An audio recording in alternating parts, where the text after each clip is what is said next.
Kitty, kitty.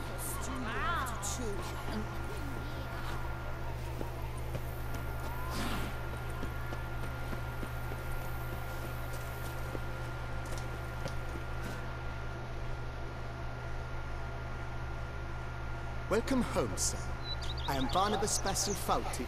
By order of the Duchess, I shall serve you as Major Domo of Corvo Bianco. I previously served with distinction at the Nibli family manor and in Nazaire with Admiral Rompali, who, as you are certain to know, is an extraordinary, demanding gentleman. Whoa, Barnabas Basil. One thing you ought to know. I'm not your typical landed gentleman. Truth be told, this is the first real property I've ever owned. Oh, in that case, you must leave it all to me. I shall organize, see to everything, and whip the house into order. I dare say this place will soon be the most prosperous vineyard around. Great. Can already see I'm in good hands. Vineyard comes across as a place with a rich history. Know who owned it before me?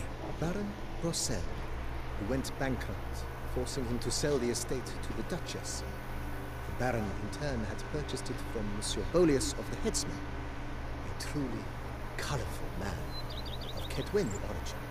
He was actually a headsman? No, not him, 刽子手 but his great-great-great-grandfather. Indeed. Apparently, he was a common cut-purse who somehow secured for himself the post of ducal headsman in Beauclair. Went about his work with an exceptional penchant. They say he chopped off more heads than there are grapevines in the ducal vineyards. He never hesitated, not once. Never sliced unevenly, never botched a job. For his exemplary service, the Duke granted him a title and this estate. Monsieur Bolius, on the other hand, was an engineer in his younger years. Once retired, he settled here and took to producing wine. Sadly, misfortune struck and he lost his sense first of smell, then of taste. Additionally, he could not drink alcohol. His medic forbade it. Shame that. He gave up making wine? Not at all. He made even more of it. Began throwing wild balls to which he'd invite friends from far and wide in order to treat them to his wine and delight in the fact that at least someone could enjoy it. It's the sort of man he was, Monsieur Bolius. Mind giving me a little tour de Corvo Bianco? Not in the least. Follow me, please. I think it would be practical to begin on the hill.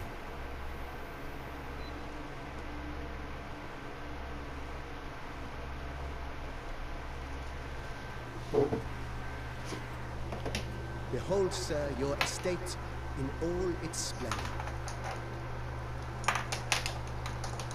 Pretty vast. Indeed. And now, sir, allow me to show you a handful of interesting details. Follow me, please. Been a major domo all your life? Yes, I come from a long line of major domos. My father was a major domo, as was my grandfather before him, as was my great aunt. In fact, she was the one to start the tradition. Great aunt? A hard woman. It is said that already as a child, she knew where she was going and went there. When she arrived in Beauclair, she signed on as a chambermaid at one of the vineyards and slowly worked her way up to major domo. She dragged the rest of the family up the same path. There. What will he walk? The servants' quarters. I occupy the green home. With the Duchess's permission, I have hired a full staff. Their salaries to be paid from the ducal treasury. Nice of her. Not the most sightly part of the estate, I admit.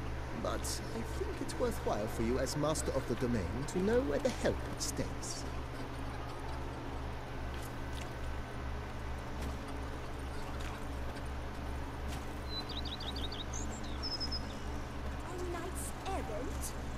Baron Rossel ordered the vines in this part of the estate uprooted and olive groves planted in their place. They look beautiful, especially come spring. 橄榄树 Not bad now either. If they would just take to work as they take to dance and drink. Down below lies Silvini, where we grow a strain of Carfanere, one of the world's oldest.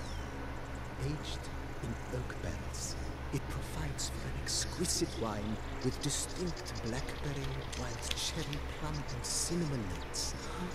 Marvelous. Have to try it one of these days.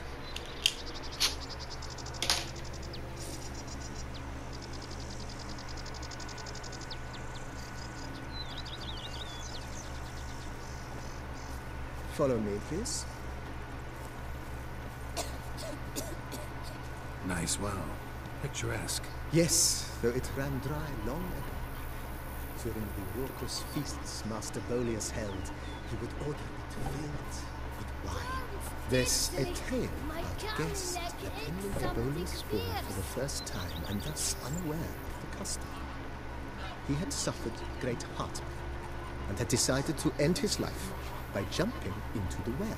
The festivities were coming to a close, and the well was nearly empty when the suicidal guest finally jumped. Instead of killing himself, he nearly broke his legs. To numb the pain, he drank the wine. Drank himself to death? Not at all. When found the next day, he had concluded he'd witnessed twin miracles. The water had been changed into wine, and he had survived. He retired to a monastery in the Dragon Mountains and began preaching the wisdoms of Lebioda.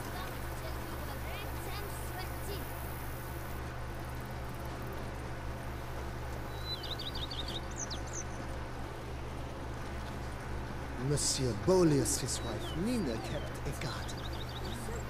A supremely lovely place it was. Bit neglected.